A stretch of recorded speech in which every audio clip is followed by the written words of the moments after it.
Welcome, everybody. This is Brian Marshall, host of the C-Suite Sherpa podcast, where we shine a spotlight on great resources for the C-Suite.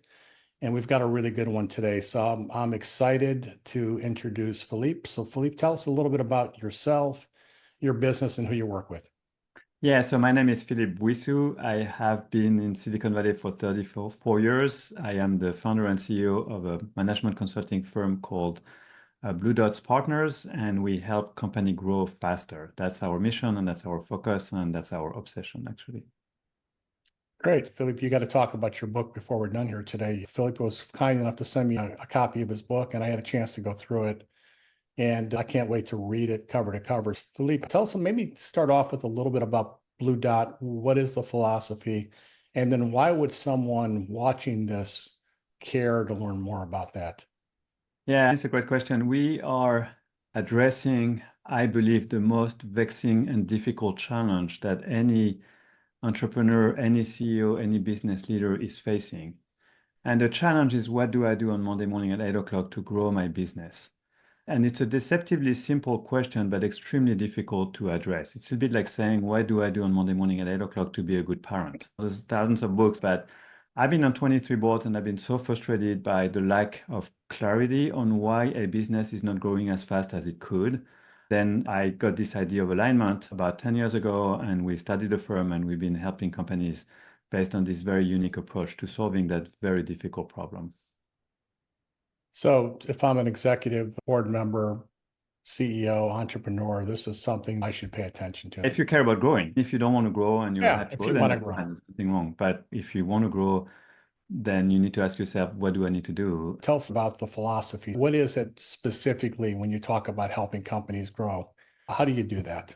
The big epiphany I had a few years ago was that the reason companies are not growing as fast as they can is because there's a misalignment between the business and its target market. The word target is important because you want to understand which segment you want to go after. That misalignment creates friction and enables the company to not really reach its growth potential. It's a bit like a mechanical watch. If you misalign the gears, the watch may still be ticking and working, but it will slow down and eventually stop ticking. And it's exactly the same for a business. Yeah, no, that's a great point. In my practice, I focus a lot about alignment internally, aligning all the resources around your strategy and making sure that you're executing and having a good feedback system. It's fascinating to talk about this idea around aligning externally with your customers. And so give me an example of maybe somebody you've worked with in the past and the difference that it makes when you get aligned from where you're at internally to your customers in the marketplace. Obviously, revenue growth would be one of those things, but what does that look like? Let me step back a little bit and give a bit more perspective on this idea. When we talk about aligning a business with this target market, there are four universal axes of alignment between any business and its target market. I can apply this to a cafe on the left bank in Paris, or a small company in Miami, or a startup here in Silicon Valley, or large Fortune 500 companies. Those principles of alignment are the following. The first one is that the pain that the customer has and the claim that the business makes to address that pain have to be aligned. Brian, if you come to me and you say, I have a headache, and I show you a stomachache pill, you will never buy my pill because your pain is your head and my claim is solving stomachaches. The messaging, which is the way the company or the business is expressing its claim, and the perception, which is how that claim is understood, have to be aligned.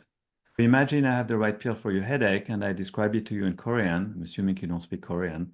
You will never buy the pill, even though it's the perfect product for you. And the reason is you're like, what the heck is this guy talking about? You don't understand what I'm saying. Right. The third one is the way customers want to buy and the way the business sells in the marketplace have to be aligned. So if I said, Brian, you can get my pill, but you have to drive to New Orleans, which I know is 90 miles away from where you are, you're like, there's no way I'm going to drive 90 miles to get the headache pill. And why can't I just walk to the pharmacy down the street and buy the pill? That's the third axis. So less friction in terms of acquiring the product. And then the fourth axis is my favorite one because I stole it out of the Apple playbook. So I had the good fortune to work at Apple. And during the last year I was there, I worked directly for Steve Jobs.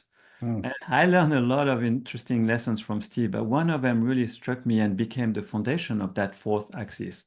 I realized that there is one and only one business on this planet.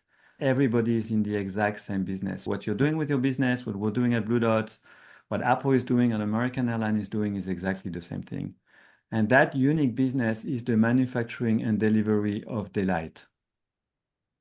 That's the business you're in, that's the business we're in, that's the business everybody is in. The last axis of alignment is the expected delight, and what is delivered to that customer have to be aligned.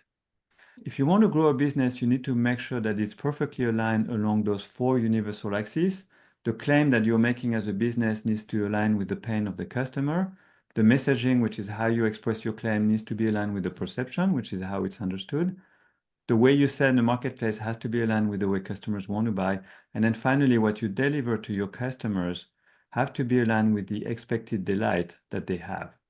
And if you perfectly align your business along those four axes, then you will grow as fast as possible within your target market. And so that's what Phillippe, we do. We have company aligned.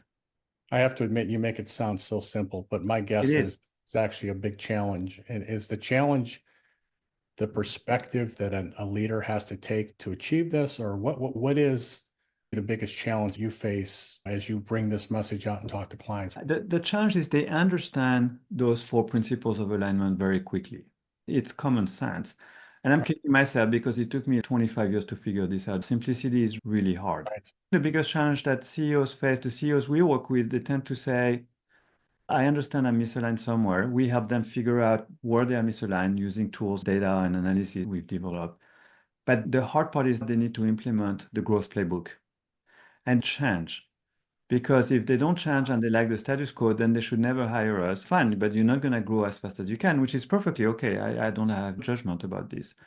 But if you want to grow faster, we will tell you how to realign your business and how to align it better. But it's going to require changes in the organization. Are you willing to make those changes?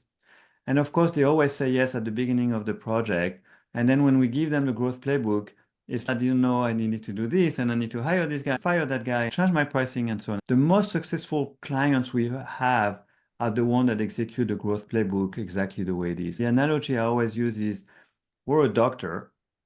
We have X-ray machine and blood work machine. I can show you a picture of an X-ray and your bone. And I said, Brian, that little line on your bone is called a fracture. And that's what you have. And when you have that, you need to wear a cast for 3 weeks, and then you're going to need to do PE for another 6 weeks. And so we're in the business of giving that prescription, which is the growth playbook. We tell them very specifically what to do on Monday morning at 8 o'clock. And then they have to go and buy the pills, and they have to go on the treadmill, and they have to run, and they have to do PT. And that's the part that's hard for them because it is work and it requires changes. But if they don't do that, they're not going to grow faster, you know. And especially if you're out in Silicon Valley, if you're dealing with entrepreneurs, we are notorious for thinking we can come up with a better solution Right. than the expert who just told us what to do. So, But the other, just to add on, this is really an important point. I think the other challenge is that entrepreneurs and CEOs do not fundamentally understand their customers and their prospects.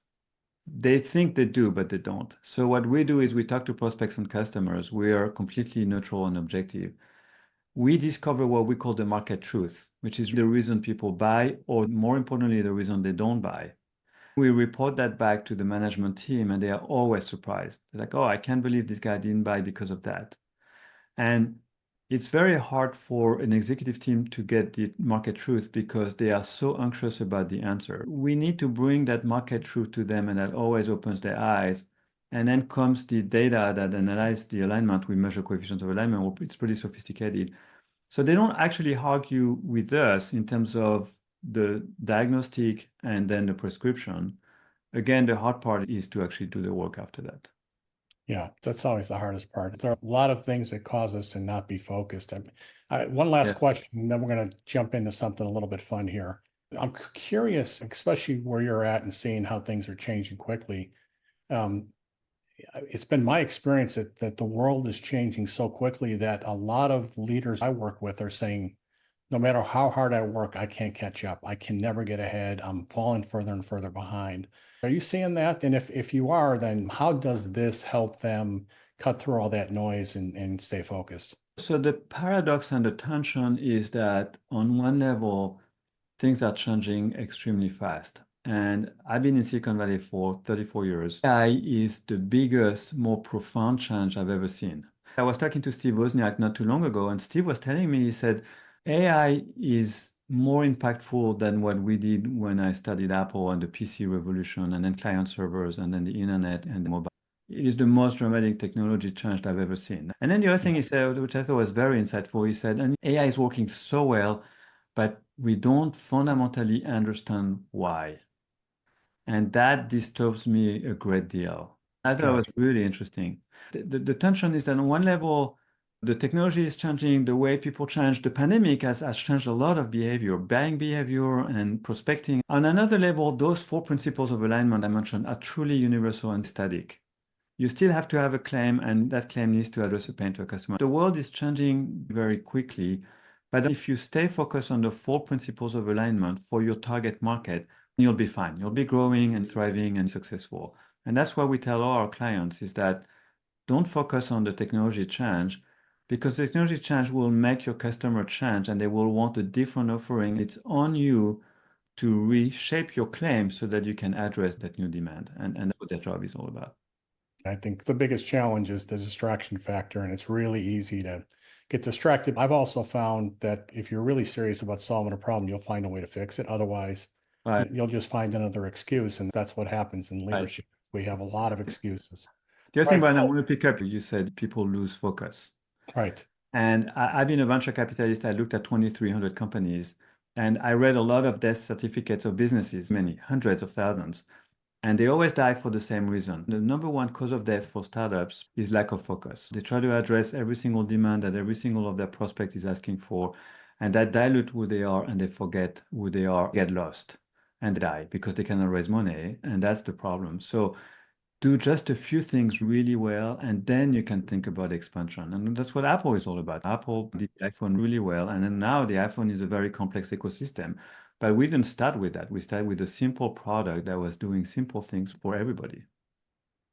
Yeah, I have a friend that I just talked to recently. He wrote a book, and he said that in his book, his phrase was, "Businesses don't die, they commit suicide." That's true. Yeah. They find ways to sub-optimize and kill themselves, and it's That's total right. lack of focus. All right, let's switch gears from serious to something a little bit lighter. Let's call the lightning round. I'm just going to ask you some quick questions.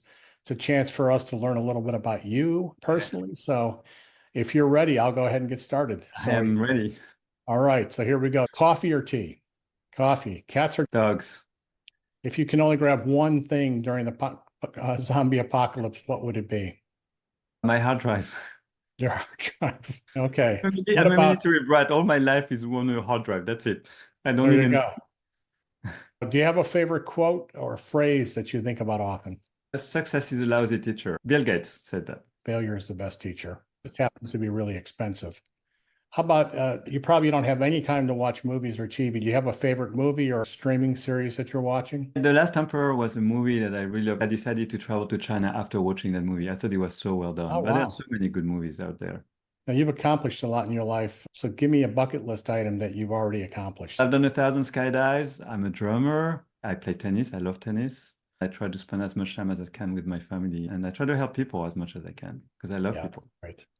What about one more bucket list item you have to accomplish before you're done here? What's one thing you haven't done? I'm thinking of climbing Kilimanjaro. I was thinking about Everest, but it's too commercial now. Yeah, that's what I would do. That's a big one. I'm not sure that I'd ever want to try that, but You can do it, Brian. I'm sure you can. Why don't we do it? Why don't we do it together? deal. Done. Let's do it. So one last question. Biggest obstacle that you've ever had to overcome and the one great takeaway you learned from it? I think it's hire the right people. Hiring the wrong people is so expensive and so destructive. I have to confess, I got better at it over time, but I still make mistakes. I still misjudge people. And I think I have the tendency to trust people too much Yeah, and to believe them. That I think is the biggest mistake. If you hire great people around you, you'll be fine. There's no great company that don't have great people around it. It just doesn't I agree. exist. I can talk to you for the rest of the day, but we're out of time. I just want to thank you for being on the podcast. If someone's watching this and they really want to get in touch with you, what's the best way for someone to reach out and get in touch with you?